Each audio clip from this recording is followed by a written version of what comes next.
Maswerteng hapon po mga ka-STL. Narito na po ang resulta ng STL Pangasinan para sa araw na to, second draw, February 1, 2025, araw ng Sabado.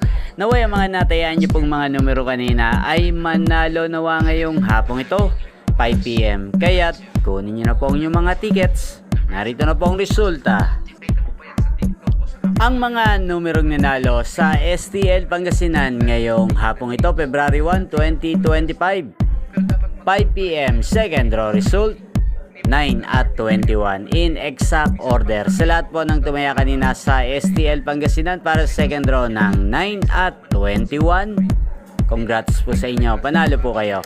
At ngayong hapong ito sa STL Pangasinan, natin pong i-shoutout si Ate Liway ng Pangasinan. Shoutout po sa iyo, Ate Liway. Naway ang mga tinataya mo mga numero sana ay manalo na ngayong hapong ito. Gayun din shoutout po natin si Ate Lency ng Pangasinan. Shoutout po sa inyo. Naway nasa mabuti po kayong kalagayan.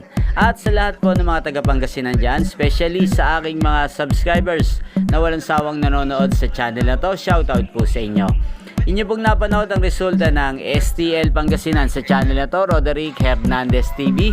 Maraming salamat po sa patuloy nyo pong panonood at pagsuporta sa akin channel. Magkita-kita pong muli tayo mamayang 8:45 PM.